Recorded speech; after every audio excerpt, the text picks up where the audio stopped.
Manonood tayo ng Final Destination Bloodlines. Inaya ko yung kapatid ko tsaka si Jiggy. Yan, tinatawanan ko siya kasi bakit kami pares ng damit para kami sasayaw. So dito kami sa Soledad na noon para mas malapit, gano'n. Nasa 482 yung ticket. So ayan, bumili na kami. Naka-Dolby naman pala lahat ito.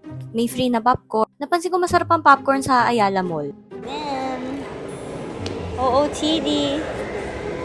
Free. Yung maliit.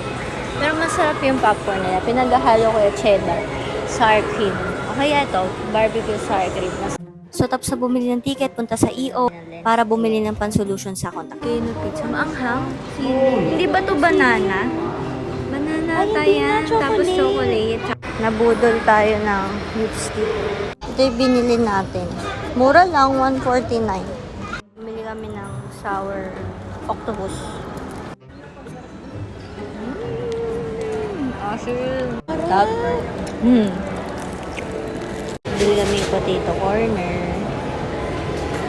So, yung kapatid ko bumili siya ng milk tea niya. Ano yung mga popcorn namin? Bumili ako ng malaki, tapos ito yung mga free.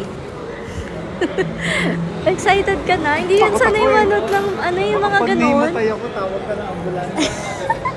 Naglalaro si Papa. Thunderbolt.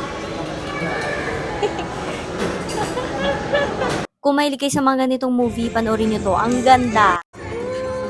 Ganda.